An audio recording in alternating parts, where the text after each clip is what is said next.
नमस्कार. तर इंद्रायणी या मालिकेच्या आजच्या भागात आपण पाहणार आहोत की मोठ्या बाई आणि प्रेमनाथ मुक्ता इनामदार यांना भेटायला आलेले असतात.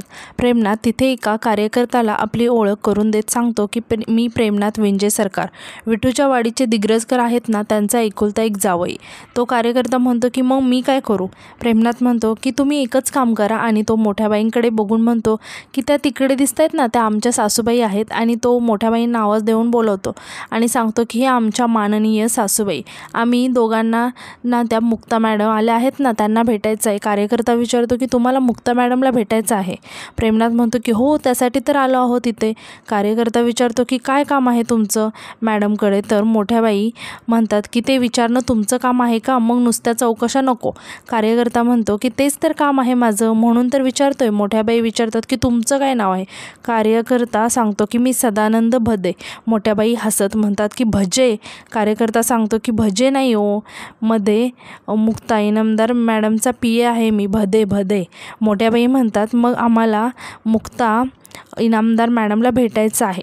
आता इकडे ती बाई मुलांसोबत गोट्या खेळत असते आणि खेळता खेळता मोठ्या बाईंना टोमणे मारत असते. मोठ्या बाई तिच्याकडे रागाने बघत असतात की कोण आहे ही गोट्या खेळणारी बाई? कार्यालयाच्या बाहेर गोट्या खेळती, असं चालतं का इथं? हाकलून का देत नाही हिला? आणि काल शहाणपणा करत होती माझ्यासमोर, सोडलं पाहिजे तिला चांगलं. दीड शहाणी कुठली या गावची दिसत नाही आहे ती. नाहीतर मोठ्या बाईंशी कसं बोलायचं ते बरोबर कळलं असतं हिला. तुम्हाला त्या बाईंना भेटायचं आहे की मुक्ता इनामदार मॅडमला भेटायचं आहे? आता मध्ये या तुम्ही, आज तुमची भेट घडवतोच, असं म्हणून ते मोठ्या बाई आणि प्रेमनाथला आतमध्ये घेऊन जातात. इकडे मुलांसोबत गोट्या खेळताना त्या बाईंना खूपच गोंधळ सुरू असतो. मोठ्या बाई त्यांच्याकडे रागाने बघून आतमध्ये निघून जातात. यानंतर आपण पाहतो की व्यंकू महाराज पेपर वाचत बसलेले असतात. तेव्हा तिथे इंदू येते. व्यंकू महाराज इंदूला बघून विचारतात काय झाली का परीक्षेची तयारी? इंदू सांगते की हो, आणि ती मोठ्याने आदूला आवाज देते. आवाज ऐकून आदू धावतच येतो. इंदू विचारते की काय रे, एवढा उशीर का? आदू सांगतो की अगं माझा कंपास गायब झालं होतं ना. इंदू विचारते की मग ते काय आहे हातात? तर आदू सांगतो की अगं ते एक्स्ट्रा कंपास आहे, माझ्याकडे 2 होते. इंदू म्हणते की हो, तुझ्याकडे 2 आहेत ना, म्हणून तू हरवून बसतोस. मग इंदू आणि आदू येतो आम्ही, असं म्हणून तिथून जायला लागतात. व्यंकू महाराज म्हणतात की थांबा, आणि ते शकुंतलाला आवाज देतात. शकुंतला दही साखर घेऊन येते आणि ती इंदू आणि आदूला दही साखर देत म्हणते पेपर चांगला लिहा, सगळं घेतलं आहे ना? इंदू म्हणते की हो, पण काकी पेपरला जाताना असं दही साखर का देतात हो? व्यंकू महाराज म्हणतात अगं कारण साखर खाल्ली ना शरीराला लगेच ऊर्जा मिळते, म्हणून कधीही कोणी माणूस बाहेरगावी जात असेल ना, प्रवासाला जात असेल तर त्याच्या हातावर दही साखर ठेवतात. आणि ते विचारतात की कळलं का? मग आदू आणि इंदू दोघांनाही नमस्कार करून तिथून निघून जायला लागतात. तितक्यात आदूला काहीतरी आठवतं आणि म्हणतो की बेल्ट राहिला माझा. सगळेच आदूकडे बघून हसायला लागतात. आता इंदू म्हणते की चल रे, काय नाही होत. आदू म्हणतो की नाही गं, ती माझी पॅन्ट खाली खाली घसरते ना, मी आलोच, असं म्हणून तो आतमध्ये जातो. इंदू म्हणते बरं तू ये, मी हळूहळू पुढे जाते, असं म्हणून ती निघून जाते. यानंतर आपण पाहतो की प्रेमनाथ आणि मोठ्या बाई आतमध्ये ऑफिसमध्ये येऊन बसलेले असतात.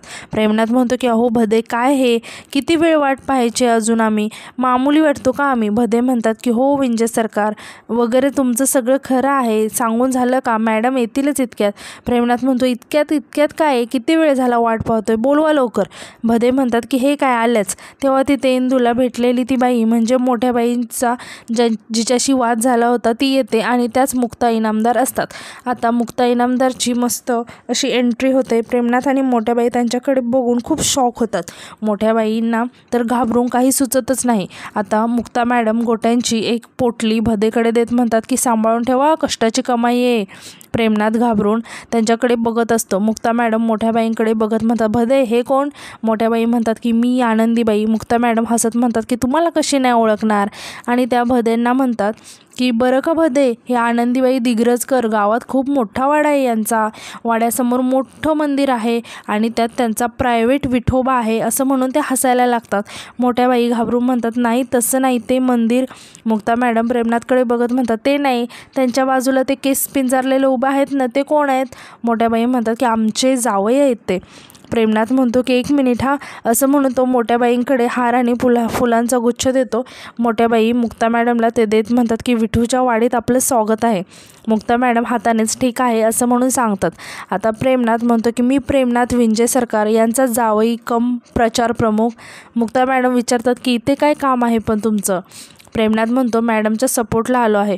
मुक्ता मॅडम आश्चर्याने विचारतात की कोणाला सपोर्ट? यांना सपोर्टची काय गरज आहे? अहो या तर दगड घेऊन मारतात लोकांना, यांना काय सपोर्टची गरज लागणार आहे? प्रेमनाथ म्हणतो नाही मॅडम, तुमचा काहीतरी गैरसमज होतोय. आम्ही आपलं असंच त्यांना आपली कंपनी म्हणून आलोय. मुक्ता मॅडम म्हणतात की कंपनी म्हणून आलाय होय, मग कंपनी बंद पडली असं समजा आणि बाहेर जा चला. मग मोठ्या बाई आणि प्रेमनाथ तिथून बाहेर जायला लागतात. मुक्ता मॅडम म्हणतात अय मोठ्या बाई, तुम्हाला बाहेर जायला सांगितलं का मी? तुमच्या बाजूला जो केस पिंजारलेला जो बोका आहे ना, त्याला बाहेर जायला सांगितलंय. तुम्हाला कसं सांगणार मी बाहेर जायला? तुम्ही केवढ्या खानदानी बाई मोठ्या बाई. आणि म्हणतात बसा. प्रेमनाथ बाहेर निघून जातो. मोठ्या बाई म्हणतात एकटीच बसू? मुक्ता मॅडम म्हणतात की नाही मी आहे ना कंपनी, बसा. मग मोठ्या बाई घाबरत त्यांच्यासमोर बसलेल्या खुर्चीवरती बसतात. आणि मुक्ता मॅडम एका बाउलकडे बघत म्हणतात भदे हे काय आहो? चारीचे चारी बाउल रिकामे. भदे म्हणतात की सॉरी मॅडम, चूक झाली, आत्ताच्या आत्ता व्यवस्था करतो असं म्हणून ते तिथून निघून जातात. आता मुक्ता मॅडम तो बाउल हातात घेऊन जोरात खाली आपडल्यासारखं करतात. मोठ्या बाई घाबरून उठून उभं राहतात. मुक्ता मॅडम म्हणतात अहो उठलात का? बसा बसा. मोठ्या बाई म्हणतात की त्याचं काय आहे मुक्ता मॅडम? विठ्ठल मंदिर आमचं आहे आणि त्यातून मी कमिटीवरती आहे. मला ना बाहेरची अशी कोणी माणसं आली ना, त्यांना विचारावं लागतं की कोण आहे, कुठून आलं, असं कठोर होऊन विचारावं लागतं मला. म्हणून ते जरा कारलं कडूच असतं, त्याचा रस कडूच असतो, पण तो सगळ्यांच्या आरोग्यासाठी चांगला असतो ना. आपण असा धाक दाखवला की माणसं शिस्तीत राहतात आणि त्या विचारतात बरोबर आहे ना, तशी शिस्त मला दाखवावी लागते. बाकीची माणसं कसं गोड गोड बोलतात, मला ना असं कठोर जगावं लागतं. तुम्ही तरी समजू शकता ना, आता जबाबदारी आहे म्हटल्यावर हे होतंच, म्हणून मी असं तेव्हा बोलले. मुक्ता मॅडम म्हणतात की समजून घेण्याचंच काम आहे ना माझं. आणि आता तर काय, तुम्ही मंदिराबरोबर गावाचीही जबाबदारी सांभाळू शकता. आणि त्या इच्छुक उमेदवारांची यादी बघत म्हणतात आनंदीबाई दिग्रजकर. तर इकडे बाहेर प्रेमनाथ खूपच टेन्शनमध्ये असतो. भदे बाहेर येतात आणि विचारतात की कोणीतरी सदानंद कुठे गेला? त्यांना सर्वजण सांगतात की माहीत नाही, आत्ताच कुठेतरी गेलेत. भदे पटकन त्यांना फोन करायला लागतात. तेव्हा प्रेमनाथ त्यांच्याजवळ येतो आणि विचारतो की भदे काय चाललं आहे मध्ये? भदे हसत म्हणतो की विनोद? माझ्यावर विनोद करतो का तू? आणि कोण आहेस कोण तू? प्रेमनाथ म्हणतो की आता मध्ये सांगितलं ना प्रेमनाथ विंजे सरकार. भदे म्हणतात तुमच्या बाईला तिकीट मिळालं का? प्रेमनाथ सांगतो की नाही अजून. भदे म्हणतात मग तिकीट मिळाल्यानंतर प्रचार प्रमुख असतो, चल मागे हो. आणि ते कॉल करून म्हणतात की सदानंद तुम्हाला जमत नसेल तर पदाचा राजीनामा द्या. अहो तुमच्यामुळे शिव्या खाऊन आलो मी आत्ता मॅडमच्या. तुम्हाला माहिती आहे ना त्यांना खायला प्यायला लागतं, म्हणून लागतं जरा त्यांना जास्त खायला. तुम्ही बघितलं पाहिजे ना व्यवस्था सगळी, त्यात हयगय नाही पाहिजे. हे बघा, तुम्हाला जमत नसेल तर तसं स्पष्ट सांगा. मॅडमला जर खायला मिळालं नाही तर त्या काम करत नाहीत आणि म्हणतात की समजणे वाले को इशारा काफी आहे असं म्हणून ते फोन ठेवतात आणि आतमध्ये निघून जातात. हे सगळं ऐकून प्रेमनाथ खूप खुश होतो आणि मनातच म्हणतो की भदे साहेब तुमचा इशारा आम्हाला कळला या. तुमच्या मॅडमला काय खायला पाहिजे आहे ना याची व्यवस्था आम्ही बरोबर करतो. तर दुसरीकडे आपण पाहतो की मुक्ता मॅडम म्हणतात की म्हणजे तुमचं असं म्हणणं आहे की तुम्ही निवडून येऊ शकता? मोठ्या बाई म्हणतात की अहो निवडून येऊ शकता म्हणजे काय, येणारच. दिग्रजकर आहे मी, गोविंद महाराज दिग्रजकर यांची थोरली सून. अहो इथे दिग्रजकरांना कोणीच नाही म्हणत, नुसतं नाव जरी घेतलं ना तरी नमस्कार करतात. आता मी निवडणूक लढणार आहे म्हणजे पार्टीची एक सीट पक्कीच, म्हणून सांगते मला तिकीट मिळालं पाहिजे. या मतदारसंघात वट आहे आपली. मुक्ता मॅडम म्हणतात की क्या बात आहे, असा आत्मविश्वास पाहिजे म्हणजे जे होईल ते आपल्या मनासारखंच होईल असं वाटलं पाहिजे. आणि विचारतात की कुठून येतो हा एवढा कॉन्फिडन्स? मोठ्या बाई म्हणतात की तो जन्मापासूनच असायला लागतो, माझ्यामध्ये आहे, म्हणून तर मी निवडणुकीला उभी राहिली. मुक्ता मॅडम म्हणतात की छान, म्हणजे तुम्हाला मनापासून उभं राहायचं आहे, निवडून यायचं आहे, काम करायचं आहे. मग आमदार खासदारांची कामं काय असतात हे सगळं तर तुम्हाला माहिती असेलच. मोठ्या बाई म्हणतात मॅडम तेवढा तर आपल्याला माहिती असायलाच हवं ना. आता मुक्ता मॅडम म्हणतात की मला सांगा विठूच्या वाडीची लोकसंख्या किती आहे? मोठ्या बाई थोड्या टेन्शनमध्ये येतात आणि म्हणतात की 1, 2, 3. मुक्ता मॅडम म्हणतात 2, 3. मोठ्या बाई परत घाबरत म्हणतात 4, 5. मुक्ता मॅडम उठून उभं राहतात आणि म्हणतात की काय 4, 5? 4 की 5? मोठ्या बाई म्हणतात 4.5. म्हणजे काय झालं, आमच्या विठूच्या वाडीत संगीता तिला जुळी झाली ना, तिच्या जावेला एक पोर झालं. काय झालं विठूच्या वाडीत यांना एवढ्या लवकर पोरं झाली ना, 4.5 असेलच. मुक्ता मॅडम म्हणतात 5,693. मोठ्या बाई आश्चर्याने म्हणतात एवढं? हा म्हणजे झालं असेलच. या निवडणुकीच्या धामधुमीत माझं लक्षच नव्हतं ना कोण गेले कोण आले, त्यामुळे जरा हिशोब चुकला असेल हो. मुक्ता मॅडम म्हणतात बरोबर आहे, समजू शकते. बरं ते सोडा, मला मला सांगा, तुमचा उमरापूरचा मतदारसंघ कुठून सुरू होतो आणि कुठे संपतो? हे ऐकून मोठ्या बाई खूप घाबरतात आणि म्हणतात की चांगला प्रश्न आहे, आणि उठून उभं राहतात आणि म्हणतात की उमरापूरचा मतदारसंघ कुठून सुरू होतो आणि कुठे संपतो? सोपा प्रश्न आहे. मुक्ता मॅडम म्हणतात सांगून टाका मग. मोठ्या बाई म्हणतात की हां, तुम्हाला कसं सांगणार मी, त्या तिथून सुरू होतो आणि त्या तिथे संपतो. आणि विचारतात की कळलं ना? मुक्ता मॅडम आश्चर्याने बघत म्हणतात की तुम्ही सांगितलं नाही तर कळणार कसं? म्हणजे कुठली कुठली गावं येतात? मोठ्या बाई म्हणतात अख्खा तालुकाच आहे असं म्हणा ना. मुक्ता मॅडम म्हणतात तुम्हाला असं पक्क काही माहिती आहे का गावाबद्दल? मोठ्या बाई म्हणतात की हो, विठूची वाडी.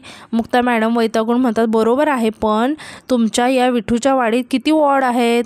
मोठ्या बाई म्हणतात तेवढाच अभ्यास करायचा राहिला आहे माझा. मुक्ता मॅडम म्हणतात आलं माझ्या लक्षात काय झालं, तुमचा सगळाच अभ्यास करायचा राहिला आहे. काही म्हणजे काहीच येत नाही आहे तुम्हाला. का द्यायचं मग तुम्हाला तिकीट? मोठ्या बाई म्हणतात की अहो असं नाही हो, परीक्षा अशी असते हे मला माहितीच नव्हतं, त्यामुळे थोडं गोंधळून जायला झालं, बाकी काय नाही. माझं लोकसेवेचं काम खूप आहे. ही असली पोपटपंची काही मला जमत नाही. मुक्ता मॅडम म्हणतात पण पोपटपंची तर करावीच लागेल ना. मोठ्या बाई म्हणतात पण वेळ पण द्यायला लागेल ना. मुक्ता मॅडम म्हणतात म्हणजे वेळ हवा आहे तुम्हाला? घ्या, भरपूर वेळ घ्या, घरी जा, सगळी माहिती गोळा करा आणि उद्या या. मोठ्या बाई घाबरून म्हणतात उद्या? मुक्ता मॅडम म्हणतात वेळ हवा होता ना तुम्हाला, मग दिलाय ना, आणि उद्या या. मोठ्या बाई घाबरून मुक्ता मॅडमकडे बघत असतात. मुक्ता मॅडम मोठ्या बाईंकडे बघून म्हणतात आता काय चणे खाऊन जाता का? मोठ्या बाई म्हणतात की नाही नाही, उद्या कधी येऊ? मुक्ता मॅडम म्हणतात अभ्यास झाला की या. मग मोठ्या बाई टेन्शनमध्ये येऊन तिथून निघून जातात. आता मुक्ता मॅडम त्यांच्याकडे बघून कसला तरी विचार करायला लागतात आणि आजचा भाग इथेच संपतो. धन्यवाद.